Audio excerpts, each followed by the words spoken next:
Hey everybody, SJG Perspective. Thank you for watching and for clicking on this video. Please take a second now or afterwards to go to sjgperspective.com and subscribe to me there.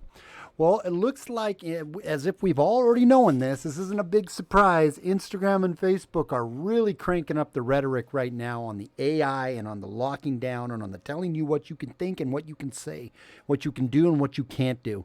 They are warp speeding it ahead, not to use that word because we know what that applies to, but everything right now is going at breakneck speed. Guys, we need to figure out solutions and not always just talk about the problems. I'm talking about the problem here. I'm going to mix in a few solutions, but we really need to start also focusing on what the solutions are to what we are going forward. And it's not going to be found in politicians. It's going to be found within us and making decisions within us to do things differently. We are the product. We are the resource these human pieces of trash want to control, right? We need to take our power back and not trust some a-hole politician. The Democrats or the Republicans and this BS paradigm that we've been led into to believe matters. It doesn't matter. They're all sides of the same fucking bird, right?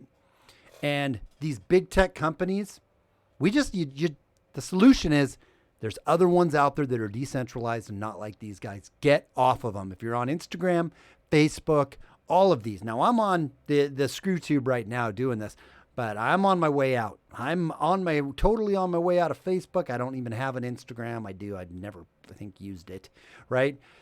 I'm on my way out of these. And I'm telling you, that's what we need to do. That's the only thing that's going to matter. Let's jump into this quick little story here, a quick little article. It says Instagram cracks down on hateful DMs, speeds up the spiral Anglo-centric censorship on social media. The app founded to share cute photos is now using AI to censor hate speech in direct messages. Think about that again. We'll touch on that here a few times. Direct messages. They're reading exactly your messages, your private messages. If you're using Messenger, which I have been, I'm deleting it. Don't use it anymore. Get off of Messenger. Get off. Don't send DMs to people. Text them, right? Don't give these sons of bitches your information. They're reading everything you say and you send. In direct messages, enforcing an Anglo-American notion of banning the ever-increasing expanse of unapproved thoughts to the rest of the planet. Anyone who sends direct messages containing hate speech or abuse shall henceforth be banned, Instagram announced on Wednesday. Previously, they only suspended such users for a period of time. Well, that sounds great on the surface. Nobody wants to use hate speech or abuse it, right? Or abuse people with it. It leaves open the very real question of who gets to define that and how. And it's completely it's just complete arbitrary, secretly held formula by the big tech overlords that will tell you what is and what isn't hate speech, right? What you say it's up to us. And again, any good human being, the vast majority of people online, although they can be complete a-holes, we're not, in arguing and whatnot. There's not people going overwhelmingly bullying people with hate speech. And any good human being, right, is going to say, hey, knock that off if you're actually using whatever hate speech is or aggressive, mean to people just to be a dick, right? There's one thing about being snarky and sarcastic and so on and other things. But the controlling, this arbitrary, it is what we say it is, right? You saying a man, right, or a boy is the one who has a penis, and a girl is the one who has a vagina. That's now hate speech. So that side of it's just complete and total fucking insanity. It says it goes on. The U.S., where Instagram's parent company Facebook is incorporated, does not have a legal category for hate speech and indeed has protections from freedom of expression explicitly enshrined in the Constitution. The Constitution, as sad as this is to come out of my mouth right now, is effectively right now a piece of paper, right? No one adheres to it and no one truly protects it. It is a piece of paper no one's paying any attention to. All the presidents of late have just been writing executive orders, just been farting and pooping executive orders out their ass and signing them, including Trump. He did it. He did a shit ton of it. Biden's been really kicking ass with it, right? Because you can't expect him to have a whole lot of like original thoughts or original leading, right? He's just like, time where? Okay. And he just, okay.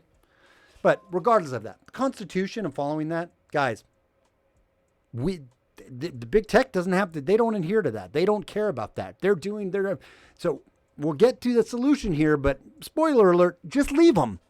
Just leave them. We want to bitch and moan and complain and whine about the fact that all these things Facebook and Instagram and YouTube and all these places do. And again, I'm posting this on YouTube, but I'm really on my way out. I'm trying to move a few more pieces to get a few more people out of my YouTube. And then I'm just going to open the floodgates and be me, and they'll remove me because they're dicks. But leave them. Leave Facebook. Leave Instagram. Go to Odyssey, right? Go to Telegram. God forbid that all of them could get locked up and locked down. But for right now, Telegram is a very free and open spot. Go there, right? Leave Facebook. Leave Instagram. Go to Odyssey for like your YouTube style stuff. Okay, I'm going on a rant. I don't mean to. That hasn't stopped Silicon Valley platforms from imposing their own definitions and restrictions, however, arguing they can do as a private company. And they, you know what? They can. And we all need to stop using them. Yeah. So basically, I just said everything before that thought there that I was coming.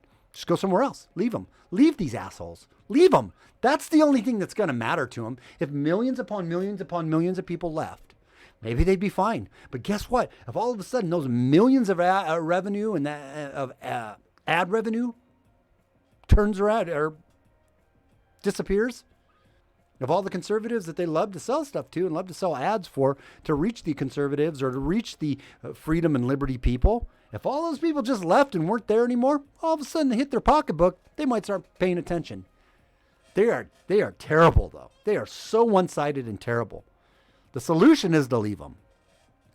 In announcing the new policies, Instagram actually boasted of acting against 6.5 million pieces of hate speech between July and September 2020, including direct messages.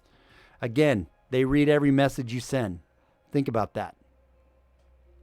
Gets better than that, though.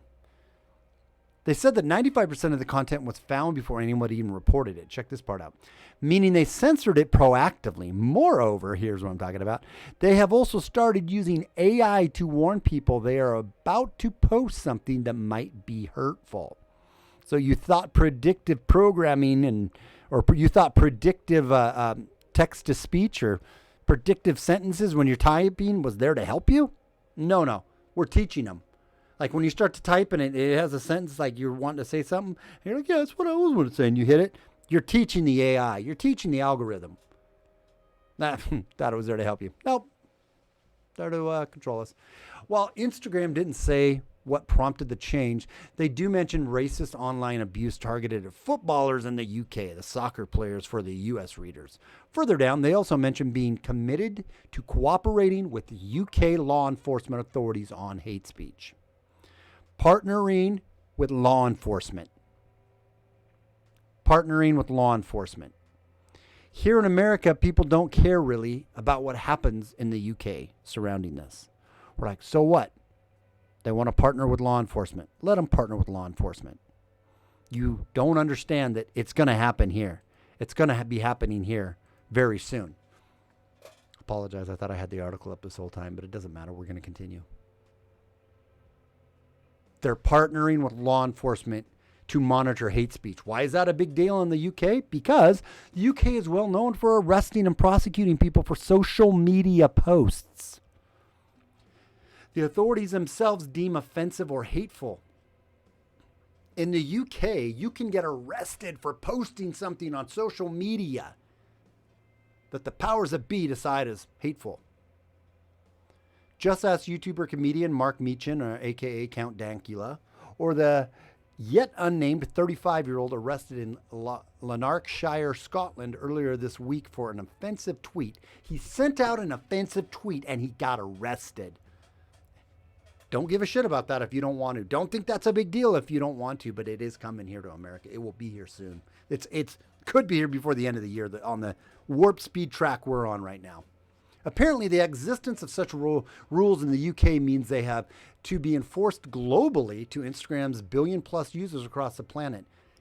Shrink the billion-plus users. Leave them. Leave these sock cuckers. Leave them. That many Britain and Americans still call their countries free is apparently both immaterial and no longer true. What's next? Expanding Thailand's laws on lèse majesté, meaning that you speak out against the king, you can be arrested. That happened. I mean, there was a similar story to this, that it's something close to that happened. The BBC had the army and had the police show up because they wrote a not exactly flattering synopsis on the new king, and they had the military at their front door. Or what about Saudi's rules on blasphemy worldwide? Huh? Oh, that'll never happen. Where does that slippery slope stop? In theory, there is nothing to stop big tech from doing if they find it useful. The most sinister part of Instagram's announcement is actually the part where they look forward to working with other companies, football association, NGOs, governments, parents, and educators, both online and offline. So here's the part that's frustrating, right? Not only can they decide on their platform what they will and won't accept, right? They take it a step further because these megalomaniac, sycophant, freak, elitist, oligarchical, technocratic, sickening overlords, right? They're so big in their mind that they can influence billions outside of their platforms on what they think is acceptable and not acceptable. See what they said there? Let me read it again. I mean, we all know this, but it's in print. Let's read it. They look forward to working with other companies, football associations, non-governmental agency or organizations, governments, parents, educators, both on and offline. So we just told you for the longest time that you can't tell us what to do on our platform. And now that we run this shit, we run this show, we'll tell you all the time what we will and won't accept. We'll help educate you, you peons, you little alley rats, you. It's one thing to do policing on one's own platform according to the terms of service, arbitrary and capricious as they may be, but becoming an arbiter of offline behavior in a league with NGOs and educators sounds positively totalitarian. Facebook is already purging people for what they insist is misinformation about the COVID and the vaccines, while actively publishing and pushing global vaccine campaigns. It's being done in the name of science and public health, of course. But science demands skepticism, which there is none of anymore. And public health demands truthfulness, which there is none anymore. Like this last article that I just talked about when the Charlie Daniel Charlie organization, right? Charlie Daniel Charlie, Charlie Delta Charlie, whatever you want to, you want to use for your alphanumeric,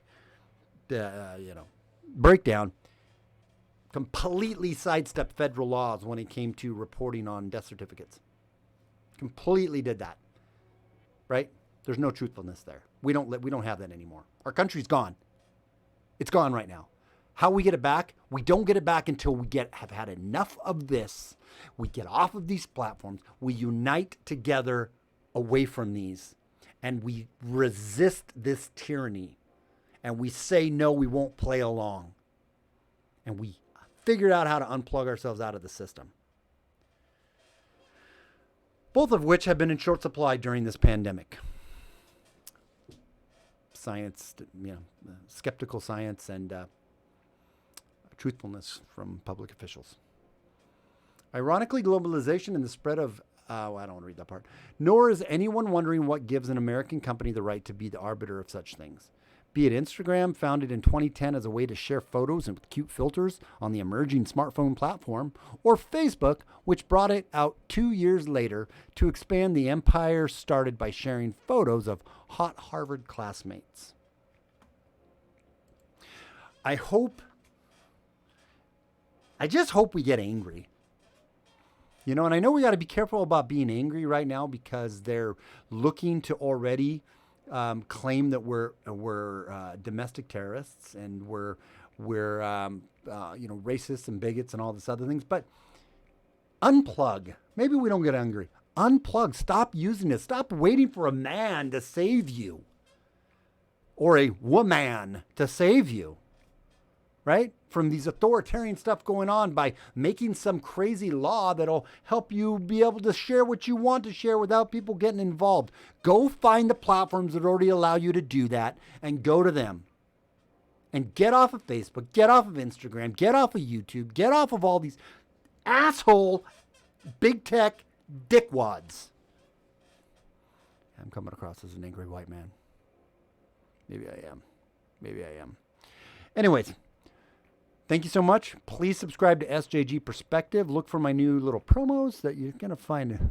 I find them funny. I laugh at myself when I watch them. And that's about it. Make sure you subscribe to SJG Perspective. I will give you more updates there.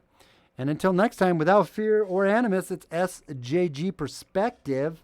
You guys have a wonderful rest of your evening. Talk to you later. Bye.